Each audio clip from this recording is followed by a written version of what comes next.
Olá, estudante!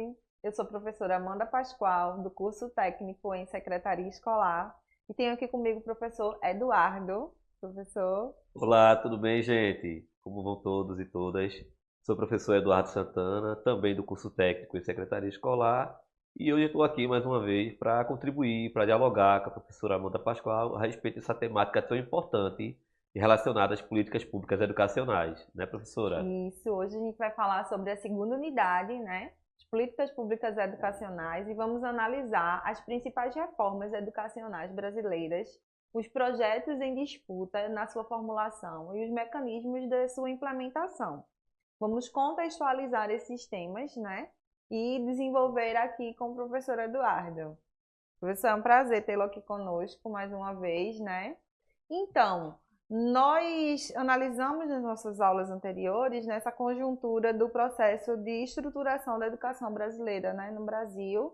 E aí vamos falar hoje um pouquinho sobre a Ementa Constitucional 59/2009, que essa ementa ela foi bem importante, ofereceu uma mudança significativa para a gente, que ela promulga a obrigatoriedade do ensino, né, mudando assim a faixa etária de 4 a 17 anos, ampliando nesse caso a abrangência dos programas suplementares para todas as etapas da educação básica. E aí, com isso, a gente tem, com essas mudanças, professor, o que o senhor entende, assim, o que o senhor acha dessa mudança na estruturação da educação brasileira? A sua pergunta é muito pertinente, professora Amanda, porque, antes de mais nada, essas questões de projetos e disputas, a gente fala de disputas políticas mesmo, de grupos sociais, cada qual pensando um modelo educacional que deveria e poderia ser implantado em nosso país, assim como vamos ter modelos de governabilidade, propostas de nação ao longo do tempo, vamos ter propostas educacionais que vão estar afeitos ou não a determinados grupos e segmentos sociais. Lembrando que uma determinada parte da sociedade brasileira acreditava que não era obrigação do Estado oferecer educação ao conjunto da população. E isso, em resumo, significaria fazer com que essa população continuasse marginalizada, né? Defendia que o Estado deveria oferecer apenas, por exemplo, até a quarta série, a antiga quarta série, que chamamos hoje de quinto ano. E dali para diante, cada qual, de acordo com as suas condições econômicas, garantisse ou não o letramento de seu filho ou filha. Mas no Estado brasileiro, né, felizmente, outros modelos educacionais vão ser perpetrados porque vão ser defendidos por determinados segmentos mais esclarecidos da nossa elite, como os membros integrantes pioneiros da educação lá na década de 30, 40, que vão defender que não, o Estado brasileiro tem sim o dever histórico, moral, político, social, de sim garantir o letramento, garantia educacional até determinada faixa etária para o conjunto da população. E isso vai sendo aperfeiçoado ao longo do tempo, sobretudo na década de 60, com as propostas de reforma de base que vão ser pensadas, implementadas com o avanço do processo de industrialização. E aí se vai pensar como isso poderá ser feito. Primeiro se pensar na oferta daquilo que a gente chama da educação infantil, né? O ensino, a creche. Posteriormente, o que a gente chama hoje de Fundamental 1, que seria do primeiro ao quinto ano, né? E posteriormente, o que a gente chama hoje de Fundamental 2, que seria hoje, pensando hoje, o que a gente chama hoje de sexto ao nono ano, né? Claro que a nomenclatura era outra. Então, cada ente da federação vai ficar responsável por ofertar ou não determinado segmento, determinada modalidade e nível de ensino. Por exemplo, hoje sabe-se que é de responsabilidade das prefeituras, né, ofertar o ensino, garantir o acesso às creches, né, e também o acesso à educação do primeiro ao quinto ano, né, ficando o Estado enquanto o Estado ente da federação, por exemplo, o Estado de Pernambuco, responsável pelo ensino médio, ensino técnico e por aí vai. Mas eles colaboram, sim, pode colaborar sim, mas cada segmento desse tem uma participação, tem um compromisso, né, um recorte político, social, econômico que o obriga a garantir a oferta de determinada modalidade, segmento educacional. Não impede que ele oferte outro, Mas, por exemplo, a obrigação da prefeitura é oferecer essa educação de básica desses primeiros anos, creche e o ensino fundamental. E aí a gente entra, né, referindo-se à organização, o artigo 2 e o 4, né, do artigo 211 da Constituição Federal, na organização de seus sistemas de ensino, a União, os estados, o Distrito Federal e os municípios definirão de formas de colaboração de modo a assegurar a universalização do ensino obrigatório, que é isso que o professor acabou de esclarecer aqui para a gente, né? Há essa colaboração lateral, né? Os lados em comum acordo estabelecem quais cada um fica com a responsabilidade, mas penetra, né, a educação em todos esses viés, sabendo que as faixas etárias são separadas por faixas etárias e que cada instituição governamental fica responsável, por meio da colaboração, né, de assegurar o ensino e a educação para toda a sociedade.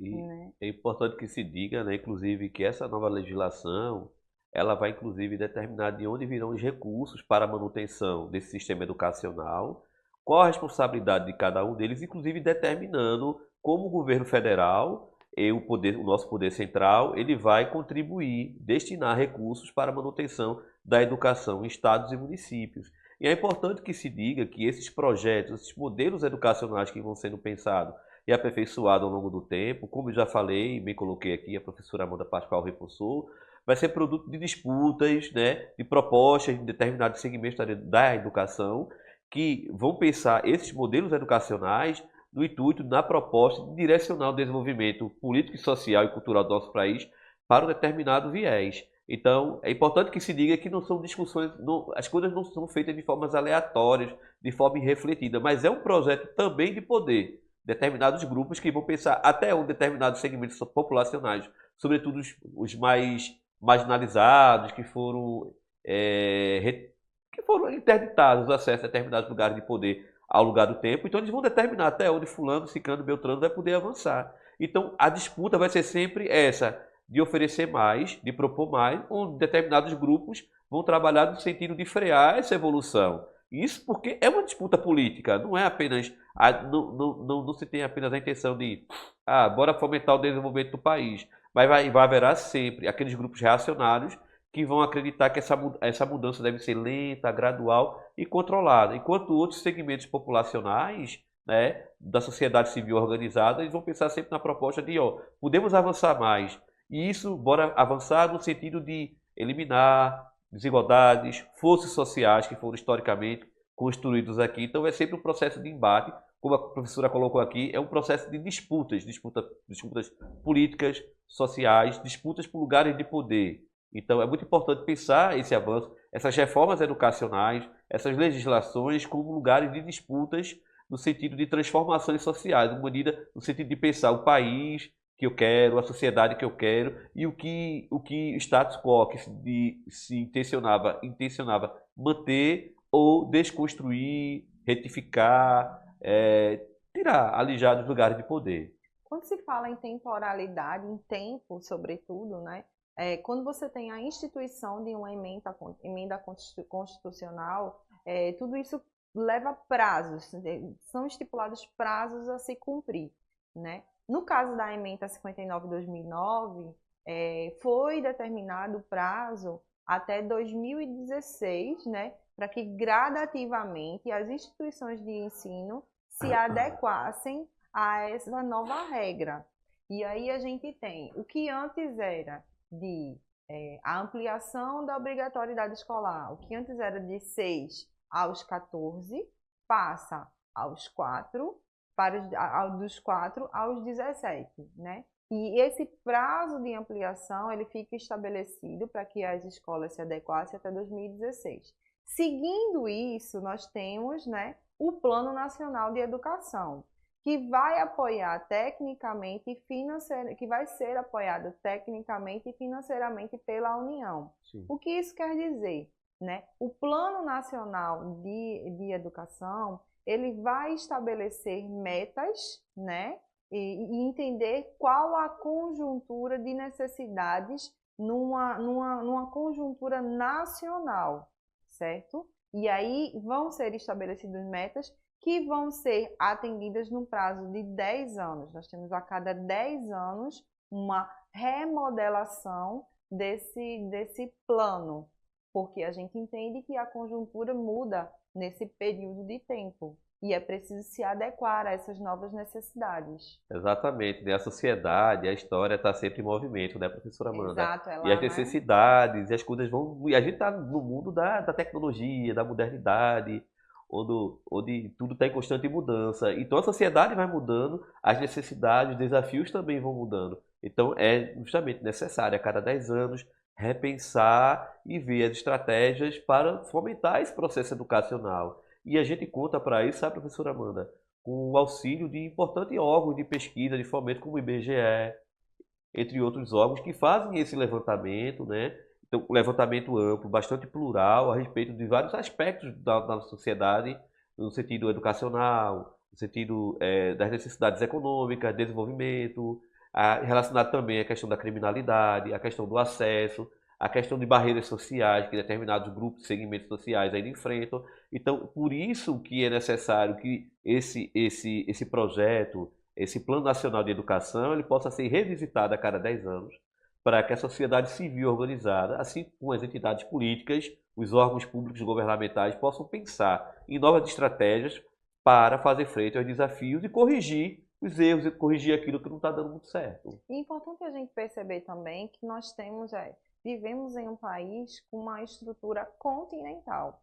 Sim. E, obviamente, que vão existir as particularidades de cada região, né? Você tem o norte, que tem uma questão geográfica, né, bem diferente e tem as suas particularidades do sul, do centro-oeste, por exemplo. Então, analisar, sobretudo, essas particularidades regionais são importantes também na estipulação desses planejamentos e metas, né, a serem alcançadas nesse período que é estipulado. Então, é uma observação importante.